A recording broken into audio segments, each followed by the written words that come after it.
بیلی fat ہو جائے تو پیٹ لٹک جاتا ہے.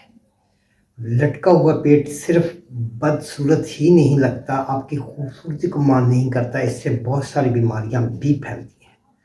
آج ان بیماریوں کے بارے میں بات کروں گا اور ایک گھریلو ٹپس دوں گا اینڈ پہ، جو انشاءاللہ آپ کو بہت زیادہ فائدہ دے گا. تو میں ڈاکٹر سید افضل نقوی توآ کلینک پورے والا سے. اس سے پہلے کہ میں اپنی بات شروع کروں، آپ سے گزارش ہے کہ میرے چینل کو سبسکرائب کر لیجیے اور بیل آئیکن کو دبا دیجیے تاکہ آنے والی ویڈیو آپ تک پہنچتی رہے.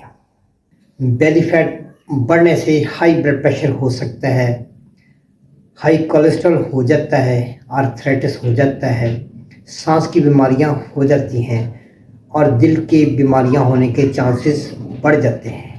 اب آتے ہیں نسخہ کی طرف. نسخہ کچھ ایسے ہے: 50 گرام دیسی اجوائن لے لیں اور 50 گرام دار چینی، ان دونوں کو پیس کر پاؤڈر بنا دیں.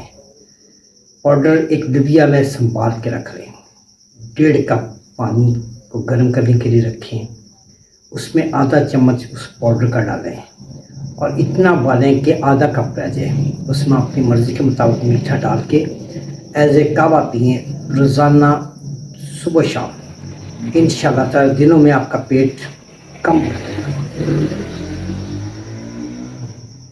بیلی ختم ہو جائے گی، چند دن کی بات ہے، آزما کر دیکھ لیں. اللہ حافظ.